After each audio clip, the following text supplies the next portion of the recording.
Press L3 plus R3 to accept the truth. It's VGC, a video game podcast with me, Jordan Midler, Andy Robinson, Chris Dring, and Ben Starr. This week, Xbox games are coming to PlayStation, or are they? Plus, Ben's here to answer all your questions. But first, how are we, folks? Ben, thank you for coming on this podcast. Thank you so much for having me. Of course. It's a rainy day. To kind of paint a picture, horrible. Isn't it a rainy day? We wouldn't be English if the first thing we discussed wasn't how rainy it was, I am how not cold English. it was. I am not English. I've never I been am so deeply offended I in my am life. so sorry. Where's Chris Scullion? Get this podcast back up to a more Sorry, Scottish let's start that again. Sorry, but we are in England as we speak, and we're Yes. having a conversation. So I apologise on And behalf you'll of all respect Scottish our people. customs. Yeah. On the week that the king could be leaving us, and we're talking about this, it's show a bit of bloody respect. I dare not think about it. Well, we'll see. The last time we were in this lovely country, we had 40 or 50 cocktails Yeah, we did. between us and We played some did. Time Crisis. Some of the best Time Crisis you've ever seen. So are we allowed to name the place where we were at? Is that? I mean, is that a you can say it if possibility? you want, and we might get a wee sponsorship out of this, so who knows? I think believe we were all at Oh, yeah. NQ64. Chris Dring was in the toilets for a long time. No one's saying why, but he certainly was. Yeah, You know what? It's a time crisis free in that. I recently went back with my fiance. We went back to that same. No, we went to a different NQ64, and we started playing Time Crisis 3. And she doesn't play video games that often, but loves going to arcades.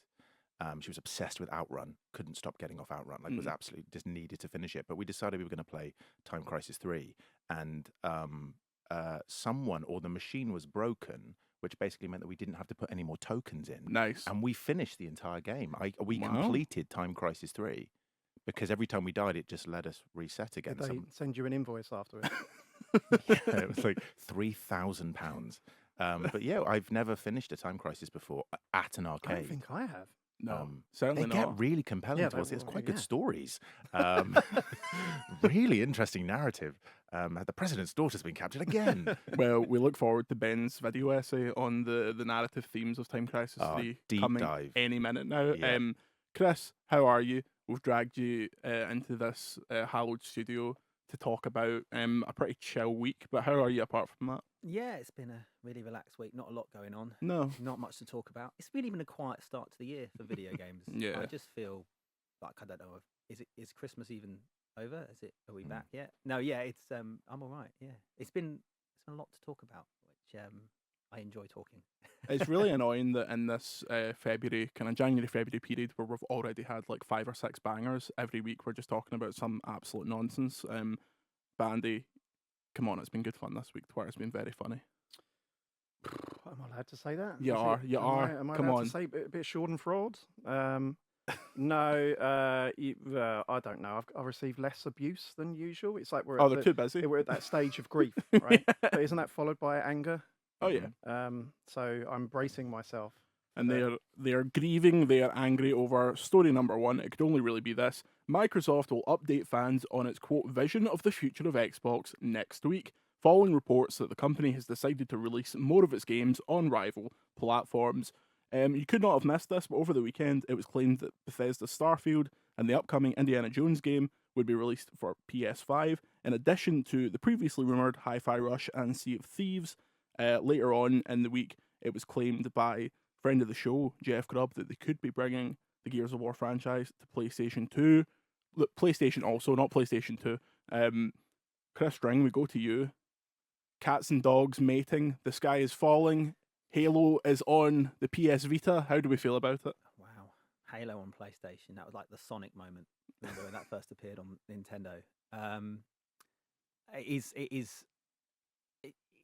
interesting. It's actually not that contradictory with Xbox's entire strategy, which has been to be on as many platforms as possible. It's just up until now they only wanted to go on mobile and PC because that's where they can put their own store, maybe, or maybe it's where they could put Game Pass. They won't be able to put Game Pass or their own store on PlayStation. So this is a bit of this would be a break from that strategy. But there's a couple of things going on, right? People aren't buying that console. Microsoft's vision for the future is happening. Well, might be happening, but it's happening very slowly. Streaming hasn't taken off. Game Pass is it had a big spike during the pandemic, and it's sort of growth has been slow. I think that's being polite. So their vision, even though that's still their vision, I believe, is just not there yet. Then you've got games like Starfield, 13 million players in 3 months, big hit. But then didn't get in the top 30 in Europe, and it was number 11 in revenue in the US. It's a Bethesda game. It's normally in the top 5. Is there any examples of games that came to Game Pass that still sold like they would do back in the day? Well, yes, but normally from third parties. Like Power World's a great example. Well, on games that are on other platforms. Yeah, and Forza Horizon did very well. So the Forza 5, I think it was, that did very well. But generally speaking, the margin on these games must be quite. So although Game Pass is profitable, Microsoft's profitable. I have to wonder if these individual studios, these individual games, are proving to be particularly profitable. So putting them on PlayStation creates that money. But obviously we have no idea what they're exactly going to announce next week. I'd be surprised if they would damage their console business, although it is Speculate for us. Speculate what they're going to announce. If I was going to guess, I would say they're going to announce a load of smaller games, so Hi-Fi Rush, Pentiments, those sort of games. Sea of Thieves is a live service game, that makes sense as well. And then judge how that goes, and then that's maybe where we'll start seeing some of the bigger. They're going to have some good news for Xbox owners, though, aren't they? I mean, they come out with an event now that is hugely anticipated. They've announced it. They're making everyone wait for it. They can't just come out and go, "Oh, all these Xbox fans, we're giving all your games to these people." They need to throw them a bone. Yeah, possibly. There was maybe a new piece of hardware, but I think they'll announce something just to kind of sweeten it. Yeah. They did call it a business update. That was the key thing. But I think they called it. I don't think we can read too much into what they called it, because I think they're just scrambling to catch up. Right? Seems to me that there's a lot of.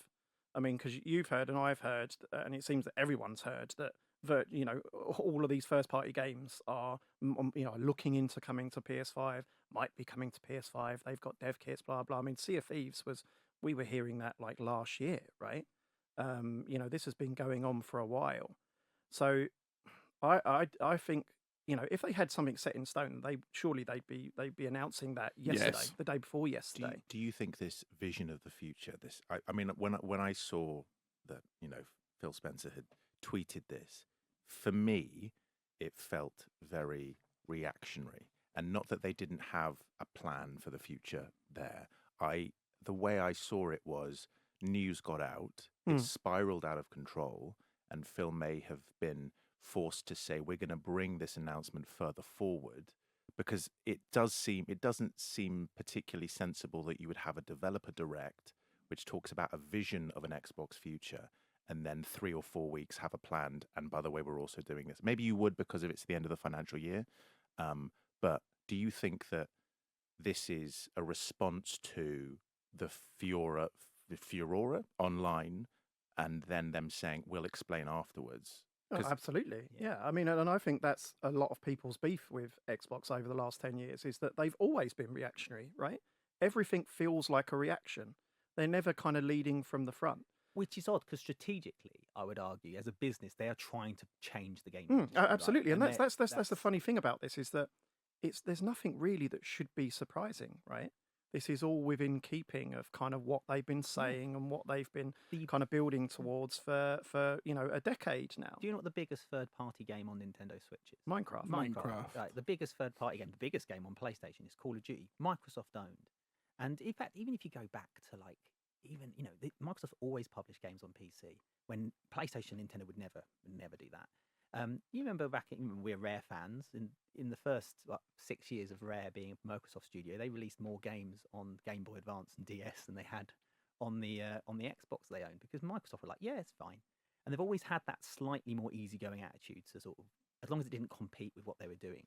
And that's the thing we'll see, I think, is next week, is they're not going to try and undermine their business, but they're going to do things that make sense. I mean, I'm surprised they haven't put Sea of Thieves on PS5 and it's on PC, isn't it? On PS5 sooner. Yeah, games like that, it makes complete sense. I mean, if anything, it increases the perceived value of Game Pass, right?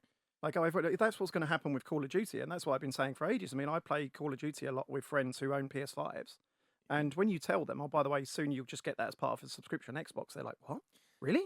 Microsoft are not going to be doing this decision because they think they want to make less money. They will have looked at the books and gone, well, absolutely. We have access to all of these things. What is the best financial decision to be making at this time, and how in the next 5-10 years, because they are looking to the future, how can we make the most money out of this? And they see it, maybe it isn't an Xbox physical box only future. It's an ecosystem that they are creating. Yeah, that you buy and to into. Chris's point, Starfield, if that was on PS5, would have been at the top of the charts, right? Yeah, it would have People been. would have been buying it, and people would have been paying it on Game Pass. It would have got better review scores as well if it was on PlayStation. Yeah. Let's move on from that. Exclusivity is it is what it is, but also when you know that you're going to sell fewer copies of a game because it's available in fewer places. Yeah. What you're doing is you're saying, if you buy this, we hope that you will also buy the box because this is the only Of course, place that it you only can play makes it. sense if you're making money from the And- hardware that you're selling for that, right? Exactly. And the peripherals, etc., The, etc. the positive side of exclusivities, I've always said this, and there's few people tweeting about it. I didn't reply to them, but is that sometimes people commission games that wouldn't have sold. Like Nintendo, I always use Metroid as an example. It's the smallest franchise Nintendo own. It must cost a fortune to make. Yet Nintendo always commission it because they know that people buy the console to play Metroid, and then that sells more games and sells more controllers. So it's the value of that game is more than the sale of the game. But I was so happy when Metroid Prime Remastered came out that I went and bought some shit Switch games. I'm going to buy ARMS. And I bought another Joy-Con. You might buy a Switch, Yeah. but it brings people into the ecosystem, and that's the play with But it. I mean, we're kind of like, we're walking a bit further down the path than we're necessarily at, right? Because all we know is that from what we're hearing, that these discussions are going on, but it doesn't mean it's actually going to happen. It doesn't mean Starfield's going to come out on PS5, blah, blah, Yeah. blah. So we are kind of walking a bit further down the path than where we're actually at right now. But if that is the case, and it's like, well, we're really bringing out 6-7 games, first-party games, especially like big, significant ones like Gears of War and Starfield, it does feel a little bit like the beginning of the end of an era, doesn't it? And it comes back to, do you remember when Phil Spencer said that they lost the most important generation to lose? Yeah. And it's absolutely true. You can see that, right? Because I was watching a video last night, the Nate the Hate podcast, where the chap from Digital Foundry was on there, and they were talking about Switch 2. And they were talking about how after every successful Nintendo console, they basically bring out one and bomb, right? Because they've got to rebuild the audience again and start from scratch. And Nintendo are clearly very, very aware of that from what they've been saying.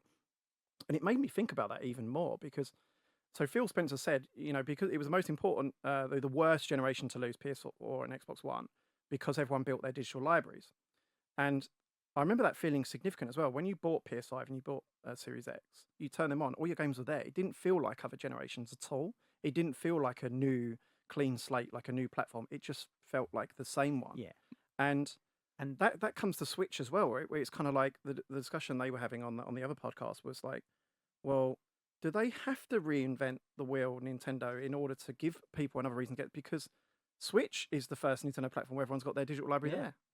And these things, People are not going to give up their games, right? and what we don't talk about, because it's a very businessy thing, is what we call network effects, right? So if you've got immediately an audience of people who are just upgrading because they've got their digital libraries, because they're playing, their friends play it, and that causes a cycle of success. And that's why it's always like, begin with, it used to be the race to 10 million. You get to 10 million first, you've got that, you get your mates get it, and your friends get it, and whoever is in second or third place, that's where they're going to stay. And that's the thing. So when PlayStation, last year, analysts, including myself, predicted that Xbox would gain market share because they had the cheapest console. There's economic uncertainty going on, and they had a decent lineup of games. And the opposite happened. They lost it, and that was, I think, the biggest sign that Phil Spencer was right. They've already lost. They've been defeated. But the last company that got defeated by PlayStation, properly defeated by PlayStation, was Nintendo. At the end of the GameCube generation, they lost. And so Nintendo went, we're going to have to change. We're going to have to do something different. We have to go for audiences and reach people that PlayStation isn't talking to. And the result was Nintendo have now launched 5 consoles since then, 3 of them over 100 million units, 3 of them more successful than the PlayStation equivalent at the time. And so that's what Xbox should be. I think they won't be looking to do a Wii, but they should be looking to. And I think it's going to pay off. I really do. I think they're being forced, 1 or 2 generations ahead, because that's the future, right? I mean, PlayStation will do fine because it has that existing audience, as you said, with their friends and their digital libraries. They're going to buy a PS6, for that reason, like games on it, blah blah. But at some point, consoles are just going to be an option, right? I mean, we're basically there. Yeah. People are already playing their games on their Steam Deck or on their PC or in the cloud, and that's only going to get bigger. But we're talking about this from a business sense, obviously that's what I do. But I also really conscious of the emotional impact of this because I used to be, I was saying before this podcast, I used to be a fanboy. So when I was a kid, I used to be What? I used to be a We're proper, always fanboys at heart, Chris. yeah, Come on. but I was a proper Nintendo fanboy. I had my N64. I loved it. It was my favorite thing. It was where I hung out with my friends. It was more than just a box under the TV, right? It was my friendships, the websites I went to, the forums but it was my home and it was my world. And then and I hated PlayStation. And for no reason. I never owned one. I never played any of the games. I hated it because it was a threat to the thing I loved. So, I loved this thing. I became afraid for its future. And so I hated the thing. It's the Yoda journey. And so when I see this sort of, fanboyism, I think is a blight on the industry. But I know where it comes from. It comes from this love of this. Yeah, this I mean, thing. I totally empathise with that, as clearly you do. But I do think Microsoft have kind of played up to that to a dangerous level, right? Where I do think, to a certain extent, you do look at some of the reaction to this, and you think to yourself, but this isn't surprising. They've been telling you that, but at the same time, they have been kind of doing the console thing and all the rest of it. When really, that's not really. It feels a little, when something like this potentially happens, it does feel a little bit smoke and mirrors because it was never about the consoles then, and they were sort of saying that, but at the same time they're doing the big bombastic press conferences and flying over all the fans and having breakfast with them and giving people Xbox haircuts. And the Xbox have done a fantastic job. Yeah, they have. Yeah. Of promoting a brand. You see green, you think Xbox. Like when I was at the Game Awards this year, I was in this very bizarre position where we were queuing up to go in, and I kind of crossed in front of Phil and Sarah. They were all there, and they were all wearing green. They all had hints of green in them, and it was brilliant. It's just it's subtle understanding of the brand that they build, and the strength of the Xbox brand has been in its personalities, and not just like Phil Spencer is just that incredible combination of power and availability. It's like he is head and shoulders above you in what he can do, but at the same time he could come around and like have a beer with you and have a chat. You speak about that famous thing where he said it was the worst generation to lose. We remember where that interview was because Phil went on personally onto that podcast and said those things. And I spoke to the PR afterwards, and she was like, he insisted on doing that because he has that ability, and they have that ability to, and the way they project themselves, the developer direct. It's all about people first. How do we show the humanity behind all of this?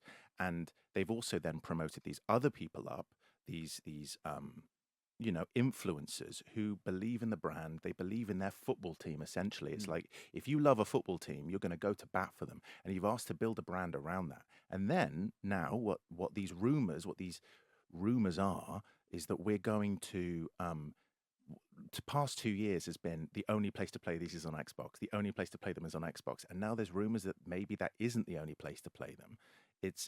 You can understand how people have got themselves in an emotional tailspin about it. Absolutely. Because this is not a sports team. No, it's $1 trillion company. Yeah. And if sports teams were companies, they wouldn't be competing to win. Yeah. They would be staying mid-table and keeping all the cash in the locker, right? And their interest is not to make their fans happy; it's to make more money. It's really a fascinating thing to look at, and from someone who I'm not a particular. I've never owned an Xbox. I've been in the PlayStation ecosystem since PlayStation 1. But I love Xbox games. I go around to my mates and play Xbox games. I've just never owned them because I'm now in the trophy system, right? Like that's what I do. It's exactly to Phil's point. Yeah. Once you're in, I mean, I had a original Xbox was my main console other than GameCube. Then I didn't get a PS2 till the end of that gen when I started this job and needed a PS2 to review games and stuff. 360, best console of that gen. Xbox One. It's so frustrating how they messed up the 360. Right? They were kings coming out of that generation, and then it's the hubris. It's the hubris, right? Well, like I remember, you kind of see it. If it wasn't for the digital library thing, that I believe that PlayStation would suffer the same fate, because you see the hubris at PlayStation now, but of course people are just not going to move. But I remember I worked at Bandai Namco for about 2 months during just after that gen, Xbox One, PS4. And I remember all the talk. It was like, on 360, we used to show all our games on 360 dev kits, but now we do it on PS4 because the third party team used to be non-existent on Sony, on PS3, and now it's the other way around. Like, Microsoft have got rid of all of that, but the hubris takes in is, we don't need that. And, I think the 360 generation is an interesting one to analyze, because I think the 360's popularity, and this may be a controversial thing to say, its success was because it was the best place to play third-party games. Definitely. It was the place where you'd go. It was, remember that generation of PlayStation 3, Xbox 360. People were playing your Call of Duties. You were playing all of your multiplayer games with your friends in that ecosystem. And then PlayStation pivoted and went, right, no one's going to play third-party games on our... So we have to create amazing first-party games. And that is now how the generation has shifted. And, you're looking at people... their losses turning it into their future successes. It's like, how do we change? And PlayStation pivoted in that generation. Yeah, well, that's what Nintendo did with the generation before. They were hammered at the GameCube. We've got to go after something new. We've got to do something to react to it, and that's where the Wii came into it, and the DS. And actually, Nintendo had to do it again after the Wii U. Apple had come along and eaten their lunch. They went, we need to do something different, and that's where the Switch came into it. And that's actually why we can. It's not a failure. As Ian Livingston, who's a very big investor in video games, was involved in the launch of Tomb Raider. He always says failure is just success, work in progress. And if Xbox are going through a moment of yes, they're the second biggest games company in the world, and if they're going through a period of transition, the result is to be more successful at the end of it. And even though it can be a bit upsetting, I think for it just doesn't feel like the console, being a console player is just not the strength that it used to be, right? I mean, even you think about even 10 years ago, you'd have retail placement, right? Mm-hmm. Like that's a huge advantage. Whereas now it pretty much doesn't exist. You're in there with 14,000 Steam games, that come out every year. That's what you're competing with. You're competing with, to what you've said many times before, not money, but time. Yeah. You're now in the same space as every game, big and small. You're not the gatekeeper. You can't go, we're going to let these, 20 good indie games on. Everything's in there. Something like Power World, as we've seen, has absolutely exploded out of nowhere. Yeah. Well, if you look at the console space in particular, if you look, so PS2 sold 150 million consoles, and then GameCube and Xbox was around 20 million each, 190 million players. Then you throw in 360 and PS3, that was 86 and 80, so that's about 170 million players. You can include Wii on top of that, but I'd argue that Nintendo was going different then. And then the following generation, it's about 190 million players. And actually, the console industry, it's been the same. It's since been the the same 90s. Size. People are aging out. People get to get older and go, I have time for this anymore. And new people are coming through. Whereas, they're all competing for the same level of audience. They're all having to get more money out of the same group of people, which they've very successfully done over the last 20 years. But there comes a point when you just have to find new customers. And the best way to find new customers is to put your games on other platforms. And that's the sad thing, really, for lots of the Xbox fans who are hurting now, is that 30 million, kind of audience, I think that's the last number, right, ish, owners of Xbox at the moment. That's not if Microsoft are looking to, there's these guys, or there's the hundreds of millions on mobile and PC, and potentially hundreds more on cloud, where, that's where our value is going to go. Because again, it's not a sports team, it's a business. We're going to go make our money over there. Sorry, guys. Well, before this podcast, you were showing us Resident Evil, 4 on iPhone, right? And it's like, how long before we're not that far away from iPhones being able to produce those sort of quality games? And people in the West, people in the UK and US and stuff, we're still going to use our consoles. But for places like India, where there's huge industry, mobile is where you're going to have to put your games if you want to reach them. And that's what Xbox want to do. Yeah. Well, we will find out soon enough what the plan is. My thoughts and prayers with all the Xbox influencers we've lost during this difficult time. That's what you get. Story number 2, Final Fantasy VIII's director says he changed the junction battle system if it was remade. We couldn't have a better correspondent on this week's Chris episode. Dring. Did you change this? Did you add this because you knew that I was going to be on? Oh, the second this came on the site, I was like, well, here we Right. go. Speaking to IGN ahead of the game's 25th anniversary, Yoshinori Kitase was asked how he would improve the game should Square Enix ever decide to give it the same remake treatment as Final Fantasy. He replied that specifically the stat-focused junction system would be top of his proposed changes. Quote, I think you may remember we had the junction system in Final Fantasy VIII, and the thing about that system was the enemies leveled up in line with what the player's level was, and obviously you had to then use the junction system and how you customize that and overcome the challenge there. I think it was a very difficult system for some people to get into, depending on player skills. Sometimes they just didn't work out the best way of doing it. Final Fantasy VIII correspondent Ben Starr, how would you feel about a change to the junction system?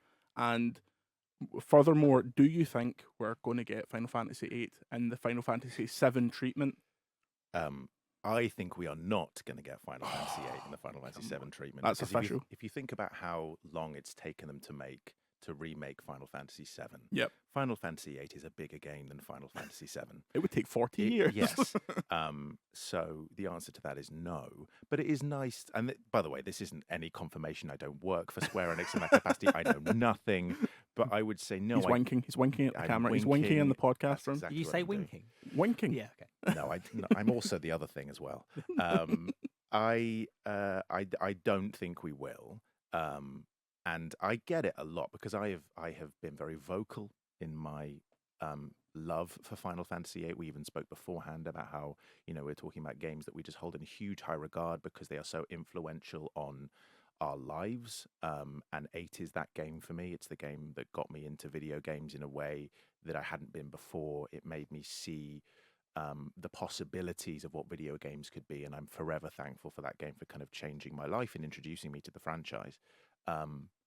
And I often get people saying, well, it's just actually technically it's actually the worst. And I'm going, well, cool, that's fine if you don't like it. And I have been very vocal about it, and there have been lots of people who've actually come up out of the woodwork saying, I also like Final Fantasy VIII. In fact, There are dozens of Other creeps like Chris Scullion, he Yeah. loves Final Fantasy VIII. Well, I've recently, alongside Holly Bennett, we have co-written an article in the next Lost in Cult, the Lock On Lost in nice. Cult, about Final Fantasy VIII and how it's okay to like Final Fantasy VIII now. How do you co-write an article? One word You do each. a paragraph each. It's a bit like those things where you fold the piece of paper like that and then just write a sentence one after another. No, we basically sat in a room and talked about all the things that we love and then kind of collated it into a thing. And it's the creative process. Try it sometimes, VGC. It's fun. Not for us. The junction system, people hate it, but I quite like it. I think it's fun. I think people feel it's so different from the systems that they understand before, which is essentially like leveling up. But obviously, as they said, when you level up, enemies level up with you. People felt like it's a very easy thing to cheese. It is. You can actually become almost invincible right at the beginning of the game if you know how to do it. The draw system, people didn't really like. If they were going to remake Final Fantasy VIII, a bit like Final Fantasy VII, they would find a way of refining the system. They wouldn't make a one-for-one remake. And I actually think the junction system, the idea of taking spells and then attaching them to various stat attributes, is a really interesting thing to explore. It's not something that you would circumvent. It's something that you would adapt and change and utilize in 2024, 2025 if you were to make it. I think it's really interesting. Of course they change it. They've changed the way that you use, how you fight in Final Fantasy VII Remake. Yeah. You'd find a way that takes the junction system and then makes it more user-friendly, but also keeps the essence of what that is. And I think it's really exciting. We level gate most things in RPGs nowadays anyway. So, you're going to have, if you're level 28, it doesn't really matter. If you're also level 28, it doesn't necessarily mean that you're going to beat something of that. You have to find intelligent ways of navigating that. And that's what makes for interesting gameplay. And I think the junction system is perfectly teed up for that. So, why not? I think don't get rid of it, but adapt it and change it for the 21st century. As a Final Fantasy czar, if they were to do another remake after 7, what one do you think has obviously the game in that series with the biggest cultural cachet is 7. They've done that now. What's Yes. number 2? And which character would you play? Yeah. Are you going to remake 16? Just remake it, yeah. Remake it next year. Director's cut of Yeah. 16. Yeah. For Xbox? Yeah. No, what would I?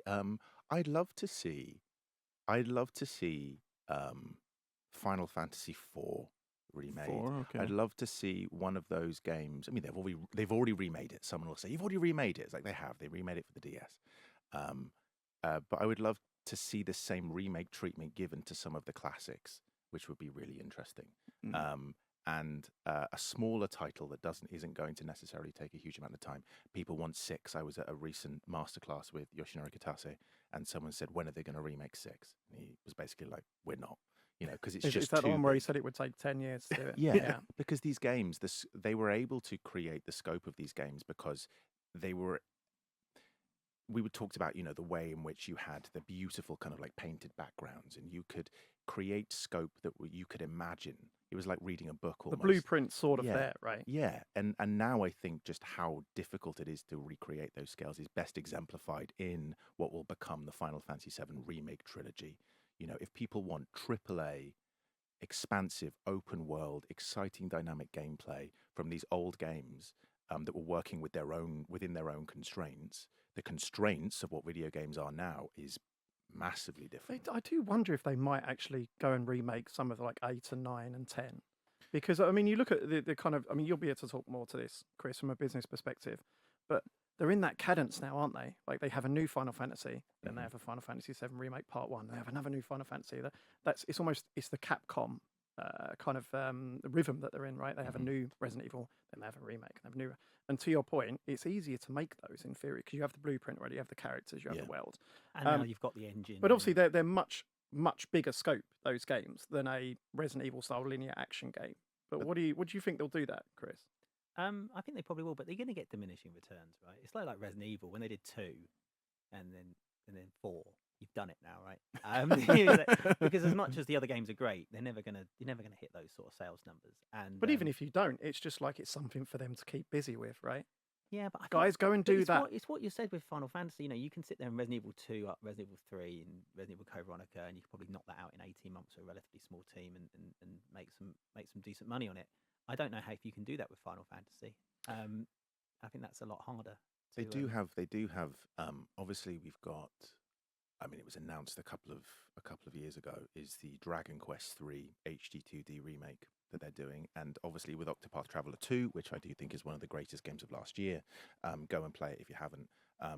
I think the art style of the Octopath Traveler is amazing. What they can do and how you can have something that seems. We said it's how you remember these games being. Octopath feels incredibly current, but also has that nod to nostalgia.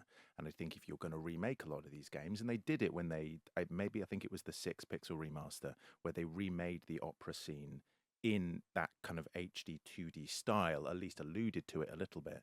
If you were going to remake those games, it might be interesting to do it in that way.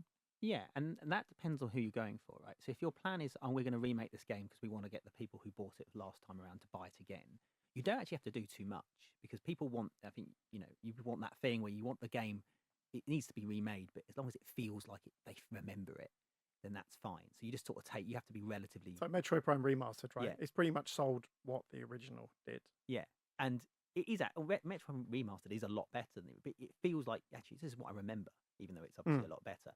Whereas if you're doing Resident Evil 7, I think the ambition for 7 was so much bigger. Same with 2, actually, Resident Evil 2 and Final Fantasy 7, is the ambition was so much bigger than just talking to all the people that bought these games back in the 90s. I think it was about bringing in new people and introducing them to that story because there was a lot of, the budgets for those games wouldn't have been far off for the AAA release. So, and obviously they did massive numbers as well. So it depends. But I think problem with Final Fantasy, I think 7 is the one, right? It's the one that It does feel like multi-platform's the way for them going forward, doesn't it? I mean, they've got the new CEO who's come in. They're supposedly rethinking all their pipeline, and allegedly multi-platform's a big part of that, and it kind of needs to be, right? If they're making those games, they need to be on everything. Yeah, but that's just PlayStation now, isn't it? Isn't that just? Well, but they don't release them. Xbox is on dead, PC either, confirmed. right? They do eventually. Which seems mad. Eventually. Yeah, but that's a weird situation. People especially with the new Switch is more capable. Later this year, you can include that as well. Yeah. I was waiting for a Crystal Chronicles. Did they do a Crystal Chronicles remake? I was going to make that joke. They remastered it and it did not go well. I'm not a Final Fantasy guy at all. Yeah. But I'm really nostalgic for that game because it launched with GBASP. Did it? It launched because I've got because when GBASP came out in Japan, they launched a Final Fantasy Crystal Chronicles GBASP. Like it's a pearl, looks like it's made of pearls, like a white one. So I've got that, and I've got the game, never been played, like with nice little. What? So, we've had this conversation before about you not being a Final Fantasy fan.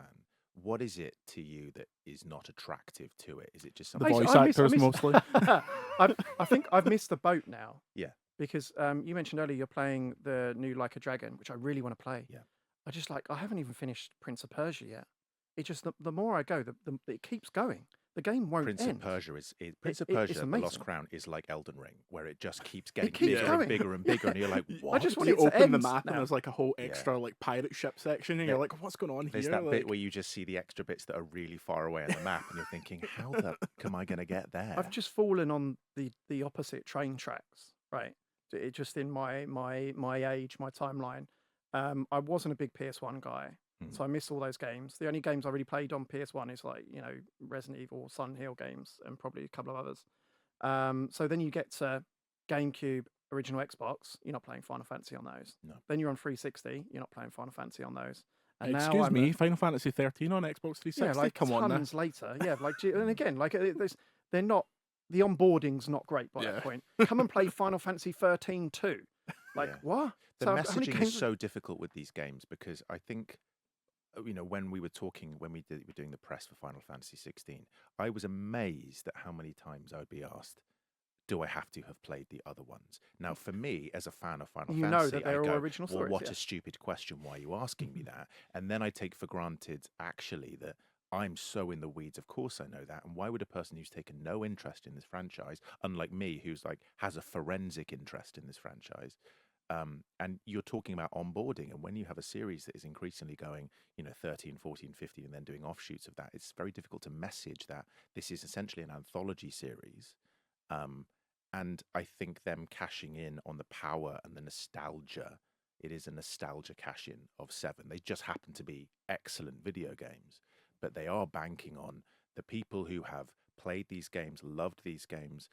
This is the game that celebrities played when they were younger. This is the game that Robert Pattinson said that this moment was the most important thing. This is what is it Nia DaCosta spoke about it when talking about the Marvels, which she directed. Like these are filmmakers who make films now played Final Fantasy VII. So it's cashing on that nostalgia and then trying to say, guess what? Have the experience that we all had when we were kids now and get new people in. And that's what they're trying to do now. Can they do that with another game? I don't know. I watched Advent Children though. Loved that it. was a nice entry point. I don't Yeah. really remember Weirdly- it, to be honest. Weirdly enough, I found out like I was not a Final Fantasy guy until 13. Weirdly enough, but before that, I saw action figures of Cloud in Forbidden Planet in Glasgow, and I was like, that is the coolest The motherfucker thing in is, the it's- world. it's- I just want to it's play pop as culture, him. right? Yeah. That game is pop culture. I'm nostalgic for those Yeah. characters, and those themes, because it would have been it's in every magazine, it's on every video, and I would say when kind of listing the top most iconic characters in all of video games, I reckon Cloud would make it. Easy. I think the silhouette alone. I mean, the silhouette Absolutely. of those. I think it's probably one of the most iconic casts of all time. You could be the silhouette of every single character and know who they are because they're so of an archetype. And I think you've obviously got Mario, you'd have Sonic, but I do think Cloud would be there. And, in and that again, coming list. from someone who's doesn't play these games, probably my favourite E3 moment, and I was in the room, was the remake trailer. Yeah. When Yeah, again yeah. it was all silhouette, wasn't it? Yeah, And yeah. everyone went insane. Hip hop guy- gamer standing up, spinning his You title. will not guy- get. You will never ever top as a trio. Last Guardian, Final Fantasy VII remake, Shenmue 3. I was sitting on back then. The PlayStation was in as like a stadium thing. That press conference. Were you at the and- top? Were you? Well, no. You had this. If you said you were a journalist, they stuck you in like some seats. But if you said you were a blogger, I never understood why. They gave you a table with power. And I found this out a couple of years before. So I always said I was a blogger, and I got this table, and I was next to this guy when Final Fantasy VII was announced. And we're British, so we're always a bit like, oh yeah, that's pretty cool. But the guy next to me kicked his chair back. He fell to his knees and held his hands and went, "Oh my god! Oh my god!" And I was sitting next to my boss at the time. We just looked at each other. And went, but it was intoxicating that atmosphere around that announcement. Because also they bank on other people's excitement for something, getting you excited for it. But he does. Like I feel that. Like Yeah. vicariously, I feel that. Like even the Summer Game Fest last year, the Final Fantasy 16 event they had. Were you at that? Right? Yeah. The big they had it was like a movie lot, right? Like a They, campus or something. did the whole thing. The It was giant thing. mad. Yeah. Like I was just there, like just enjoying the electricity. I suppose the purpose of that sort of marketing, and it works, is to go, this is an amazing club. This is an amazing experience. Come and be a part of it. Look how much it's affected these people. come and join in. And it's not. Some people are going to feel excluded because they're going to feel like, well, you really care about it. Yakuza being one of them. We spoke about it beforehand. I started playing it Like a Dragon 7 because people loved it so much, but I could see it as an entry point to get into the franchise because I understood turn-based Same, combat. yeah. And I've gone, well, this is amazing, but it's how do you convert those people into it? And I think when we're like getting it a little bit back to Final Fantasy, it's like, how do you draw more people into it? Let's see. We're about to go under. Final Fantasy 7 is one of the most important video games of all time, and they are banking on that being a thing. And by all accounts, it's going to be from what I've played so far, it's a great video game. So I'm excited to see how well it does. I think it's an expensive endeavor, but one that's worth doing because they know that people love Final Fantasy 7. Do you know what else is nice as well as someone from the outside is that I feel like I want to get involved. That community around Final Fantasy just seem really nice as well. Like doesn't come with a lot of the baggage that you get from other fandoms, right? Like I know quite a few people who run kind of Final Fantasy big RPG sites or Final Fantasy fan sites, and it just seems lovely. Yeah. I think with all there are going to be people who are very passionate in certain ways. I think that one thing I've recognized is in this anything, Final Fantasy included, Resident Evil, anything. People want you to love their franchise the way that they love it. So the people who sometimes can add a bit of toxicity is if they see someone mishandling that franchise and not loving it the way that they love it. If you come in and you take it for granted, I was so worried starting saying I am Clive in Final Fantasy 16 because I was worried that people would go, well, you don't love this franchise in the way that I love this franchise. Get out. And actually, people have been lovely, and my experiences have been really, really wonderful with the entire community. And I feel very lucky to be a part of it. But you're always going to get people who.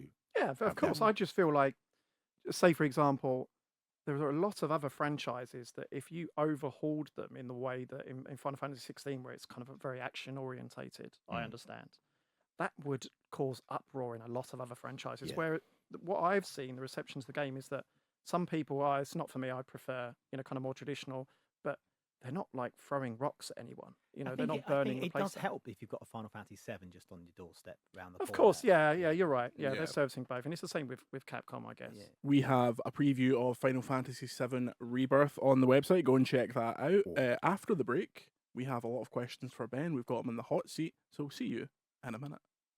And we are back. Ben, are you ready? No. The VGC maniacs have come out in their literal dozens to ask questions of you. A lot of these questions, you'll be shocked to know, are Final Fantasy related. No way. Writing on Games, friend of the show, Oh. Big Hamish Black himself, asks, it's very important that I get Ben's take on Final Fantasy 15, parentheses, one of the best. What do you think of Final Fantasy 13? And remember, we have a lot of 13 or questions 15? here. 15. 15, not 13, 15. I can't do Roman numerals. I had a great time with 15. I know a lot of people say it wasn't finished on launch, but I know I'm fully into Final Fantasy. So on the day that it came out, I bought the deluxe edition. I watched Brotherhood the night before. Nice. Kingsglaive on the day that it came out as Final Fantasy 15 was loading onto my PlayStation 4. And I mainlined that game in like 3 weeks. I was there in the Pitios dungeons, like going deep into the weeds. I love it. I think it has its quirks. Now there's the more definitive version of it.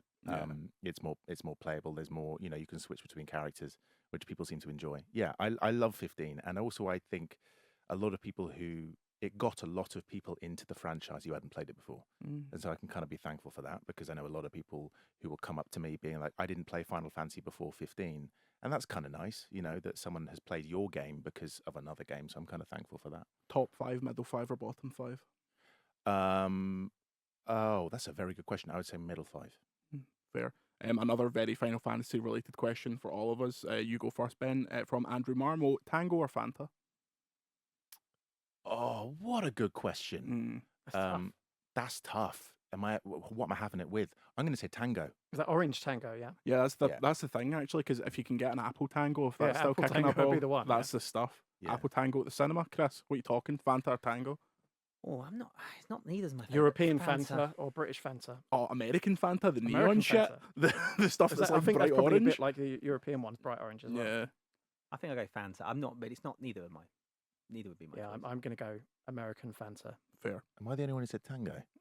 I would go Apple Tango if we're going through the Yeah, I'd go entire. Apple Tango. If we're allowed to pick the flavour, Yeah. Apple Tango. All right, I'll go Lilt then. The- We're just picking things that we like. But Can it's of still Monster. Tango. Dr. Pepper, yeah. Monster, please sponsor this podcast. Rosalie asks, if you were offered the chance to audition for the proposed FF8 remake, Confirmed. who would be your ideal character? Bonus points for anyone besides Squall, as that seems too obvious, according to Yeah, Rosalie. I'd also never play Squall. I think people are very kind. They think because I played a protagonist in Final Fantasy 16 that I'm right for Squall. I'm not right for Squall. I'd love to play Laguna. I've said that on a couple of occasions. I think Laguna's a very cool character. Yeah, I know there's an actor called Damien Haas, and I know that he's always tweets about how he wants to play Laguna. So shout out to that. I know there's lots of other brilliant voice actors who want to play Squall. But yeah, I think I would love to, but I think the pressure of taking a beloved character and having to voice it is quite a lot. That's why I give a lot of shout out to the 7 remake actors who've done an amazing job of kind of making it seem like they voiced those characters forever. But there's a huge responsibility taking that and voicing a character that people have such an attachment to. Yeah. Matt asks, when you finish an acting job like Clive, how easy or difficult is it to move on from a character you have such a personal attachment It's to? not. It's not. It's actually, this has been the hard. I mean, I'm here right now talking to you because of it. Right. It's going to follow me for the rest of my career, and we're still not done. There is still DLC to come out. You know, that when this was over, it wasn't over. So that it's a character that I feel very fortunate to have been a part of creating from the outset. That's what I feel really lucky, and I feel so fortunate that he's been a leapfrog into an industry that I don't just enjoy being a part of. I have a deep interest in the way that it works. So yeah, it's tough, and I'm hopefully we'll get to do more things in the future. But I will forever be thankful for having had the opportunity to play that character. Jordan Midler from VGC asks, if Hate that guy. Hate him. look, he's Go away. He's a big troll. If Clive is in the next Kingdom Hearts game, no questions asked, so you do it.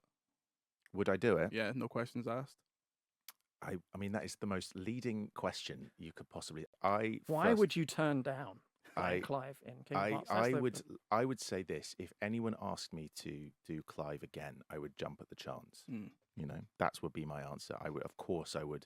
I feel such a personal attachment to him, as I said, and so if someone said we would like Clive to be involved in whatever thing, I would go, yes, please, let me do it, because I feel a responsibility to do that.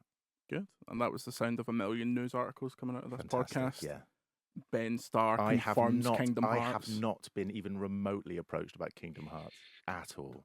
Cut that I pen. haven't heard at all. Speaking of other voice actors, Cyanide, I wonder if that's his Christian name, asks, could Ben take Troy Baker in a fight? No, have you seen him? Is he built? I've never seen him in real life. Troy Is he a Baker. big guy? Troy Baker is a very tall man, and also he is very. Means you just go for the shins. No, I think Troy. I also think Troy. First, very lovely man, very very nice man. Indiana Jones himself. The Indy himself, yeah. He's so tall. I had a picture with him with Gary Whitta at the Golden Joysticks, yeah, and people just kept going, "God, Ben's so short." And I went, "No, I'm not short. I'm distinctly average height. Just Troy Baker is a very very tall man."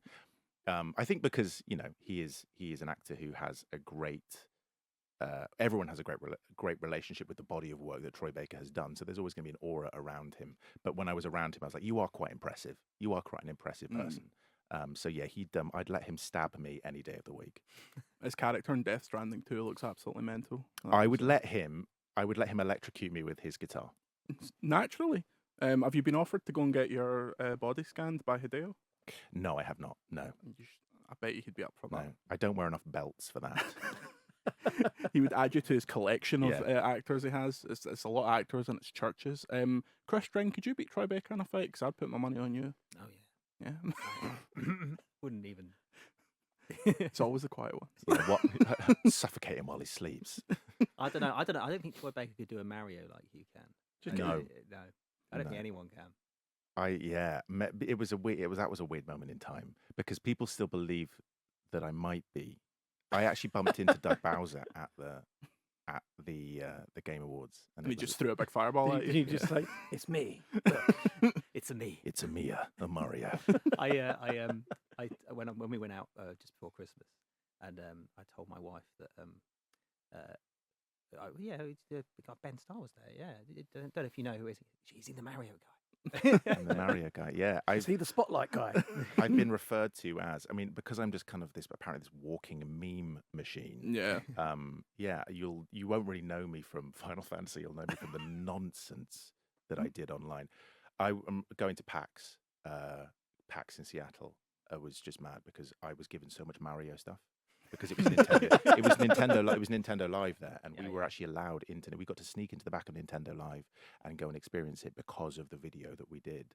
Like the Nintendo marketing people thought it was very fun and let the cast of Final Fantasy 16 walk around Nintendo Live. Mm. I was in a queue for. My company runs PAX, the company I work for. So I had to queue up, and you got in through the back. I had to queue up with Shuei Yoshida and Phil Spencer in to get in, and you just got a backstage pass. Yeah, but you heard what I did just then. That was astonishing. Yeah, of course, come on, come on, Chris. It's fucking me. It's incredible. I'm really pleased I did that. I thought about it. I recorded it. I edited and I uploaded that in 17 minutes.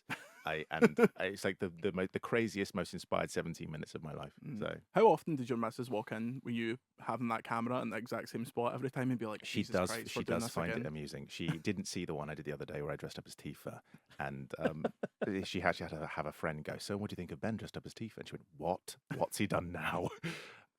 So yeah, like she doesn't. I think she'd prefer not to have so much of our house placed on the internet. Have so many props just kicking around. Yeah, but I have had people come around to the house and go, "Oh, that's what it looks like from this angle, and that's where you do the thing, and that's where you do the thing." So yeah, It's a video game heritage tour spot. Yeah. Next question from Ricky. Hey Ben, I'm very excited for the first Natural 6 campaign. I love D&D, but I've never been able to complete a long-running campaign, only one-shots. Do you have a favourite campaign or one-shot you have ran? no, because I'm pretty new to this. Like, this is us diving in. Tell us a little bit about Natural 6 for the video game audience that might not be super familiar. Natural 6 is a D&D actual play that I've started with some friends and colleagues. We'll be recording our first proper episode 1 episodes at the end of this month, and we'll be letting them out, soon after. And it's me and 5 other people from the video game world. There is Doug Cockle, the voice of Geralt of Rivia. Oh, God. It's DM'd by Harry McIntyre, who's the voice of Noah in Xenoblade Chronicles 3. We have Aoife Wilson from Eurogame. Voice of Aoife Wilson. From the voice of Aoife Wilson, from the voice of every Eurogamer video you've ever seen. Holly Bennett, who's previously at PlayStation Access and now works at Frontier. Alex Jordan, Mr. Hands in Cyberpunk. Have I missed anyone out? No, I don't think I have. And yeah, we decided we were going to do this thing. And Harry is an amazing dungeon master, and he's come up with this amazing world. And we've created this group called Natural 6. We'll be streaming on Twitch. And yeah, why not? Why not? If I get to play in this sandbox, play in inventive ways, I've always wanted to play D&D. Yeah. I've always wanted to, and I just haven't had the friends to do it. And nor have I had the dungeon master capable of doing it. Because that's the thing, like you need somebody that's actually going to keep the train on the tracks. Because otherwise, it would just be. I've only played it once in my life, and it was a very hot summer's day in Scotland, and I suddenly had found myself having drank 12 cans of Strongbow Dark Fruits after about 2 hours. So it became it's like. As improv with your pals, and I'm a former theatre kid, so it was the greatest fun. You get to create something from nothing, and I will say, just the kind of bit of the cool sales pitch that we've kind of come up with is we have this very unique mechanic called the Deck of Many Friends, which is that in moments of dire need, let's say you roll a natural 1 or an enemy rolls a nat 20, we have created something which is 22 individual cards with characters that have been created by people from the D&D and video game world, and they have rolled a d20, and the character that they have created, which is drawn by our character artist, also have a number on there, and we can choose to call from the Deck of Many Friends, and the ghosts of fallen heroes that we call will come, and it will replace that role. And so we have Sam Lake, who we've announced, who's created a character in that, and we have called upon a lot of our friends from very high profile in D&D and the video game world to create individual characters that are exclusive to this deck that we will be using in our campaign. And it's quite cool who we've got, and we're very excited to, over the next month or so, announce the people who have created characters exclusively for our campaign. That is very cool. It's a Exciting good, stuff. it's a good concept. Is it not cheating having like 3 voice actors doing it? Come on now, that's your bread and butter. Surely the people that aren't voice actors are feeling like they're getting shortchanged here. Do you want to get on? Is that what you're saying? I mean, who says I'm not a voice actor? Give You me could any be, you've role got- and I could do it. I reckon you could. I was- Mario, go. Hello, I'm Mario. Where's Peach? Let's Yeah. go on with this. It's about as convincing as what mine was. It's about being you don't want to overact, you know. This Yeah. is for the screen. This isn't for the Yeah, cheap it's, seats. it's like this close in with the camera. Yeah, I don't do theatre anymore. Come on No. now, I only do this. That's a very highly lucrative podcast. Next question, we will go from Ryan Easby. This is a question I bet you're not allowed to answer. Would you want to see a potential Final Fantasy 16 2? Would I? Again, you're probably not allowed to answer that. Yeah. I think anything I say, whether I have or haven't heard anything about any of those things, will be taken in a million different ways. So, I think Final Fantasy 16 was written to be the game, what it was. You know, the way it ends is the way that it ends, and people said they wanted to see more of the story. So, you know, Yoshi P has created some DLC, and I think that's where it goes. You know, let's see how people feel at the end of the Rising Tide when that comes out. How would we have covered that on the trades back in the day, Chris? That response refuses to deny. Yeah, that's it. I was my favourite example of a non-story. It was when I got called up by B&Q, right? Because they called me up, and it was the PR B&Q saying, "We're thinking of making a Wii game." I remember that everyone made a Wii game. Jamie Oliver made a DS game or stuff. Yeah. What, in B&Q? B&Q, we're working with to make a B&Q game, basically to, I don't know, how to put up a shelf, I don't know. And who would we talk to development-wise? And I went, I don't know. And I gave him some suggestions, put down the phone. I told my boss, your former boss, Tim Ingham, I told him that B&Q on the phone, they want to make a game. He went, story, right? Wow. And I just went, okay, all right. So I put this story up of a picture of B&Q, introducing B&Q the game. And my designer emailed B&Q and said, can I have a picture of the shop for the thing? And why? We're doing a story about you making a game. And B&Q called me up and said, it was just a PR guy just spitballing some ideas. It was not a pitch. It's not a plan. B&Q management hasn't played. There's nothing to do this. And I said to Tim, it's not true. They're not making a B&Q game. And he went, just put they denied it at the end. It was on the front page of the magazine I worked on at the time. Introducing B&Q the game. Whole thing about the game and the Wii and how successful it's been. And the last line was, B&Q said they're not making a game. What was the subheading? Was it "Can they do it"? Oh, come on. I dream of a day where we can do jokey subheads, but You're not on allowed to do that. VGC. No, no. Oh, I'm so Ask sorry. him. You're a The respectable man is outlet. sitting right there. Don't look at me. Yeah. I can feel his glare. Leave the jokes for this, mate. You can be very intimidating sometimes. You know that. Sometimes. Yeah. Should see our bloody slack. Anyway, so let's go for our last question before we get to our competition we have this week. A lot of these questions are pish, folks. Let's do this one. Would you come back to do background voices for another Final Fantasy game? Like if they were like, oh, come and do a couple of villager voices, a couple of shopkeepers, would you do that? Or is Yeah. that now below you? No, I mean, I think that there are. Yeah, everything's below me now. Lead or nothing. I think that if someone said, "Do I want to do that?" Yeah, what a fun thing! It's great to be involved in as an actor. You want to work, right? And I got to do a particular voice for Clyde. That's what people know, but I can do more than that. And I know that there are other actors. I think Ray Chase has done stuff in 7 remake, and I think why not? Yeah. Sounds cool. Give me a merchant voice. No, I'm not going to do that for you. You're going to pay me a lot more money than that. Give you £1 for a merchant voice. No, I'm good. Okay. You've got to save it for the game. I don't want to Welcome. give it away. Stranger. Yeah. There we go. What are you buying? There you go. Okay, doke. We have 10 codes for Lysfanga, the Time Shift Warrior, to give away. You just need to email podcast@videogameschronicle.com with the answer to this question. Oh, cool. Final Fantasy 15 was originally announced under which name? Thank you very much. That was It's a good thing I didn't share that anecdote during the podcast, which I was going to talk about. I was in the room. email podcast@videogameschronicle.com with the word Ben in the subject, and then I will find it. It's going to be fastest finger first. These codes are on Steam, so if you don't have something that plays Steam, well, I don't really care. Get it up. Such as an Xbox. Yeah. Look, come on. Xbox has had a tough week this week. I don't like. Well, here you are giving out Steam codes, mate. Well, if Xbox want to provide codes for this podcast, then they're more than welcome. I imagine they don't. Provide PS5 codes. You can send your comments, questions, and concerns to podcast@videogameschronicle.com. We'd like to thank the great Grant Kirkhope for use of the VGC podcast theme. Ben, what are you up to for the rest of the day? Oh, what am I doing? Absolutely nothing with my time. Nothing with my time that I can legally tell you that I'm doing with my time. Oh, fill in the blanks, folks. Yeah. Straight to Nintendo. Just working on the new Mario. That's what I'm doing. No, I'm hanging out, coming to see you guys, and then probably just going to go and relax. Oh, yeah. Bit more like a dragon.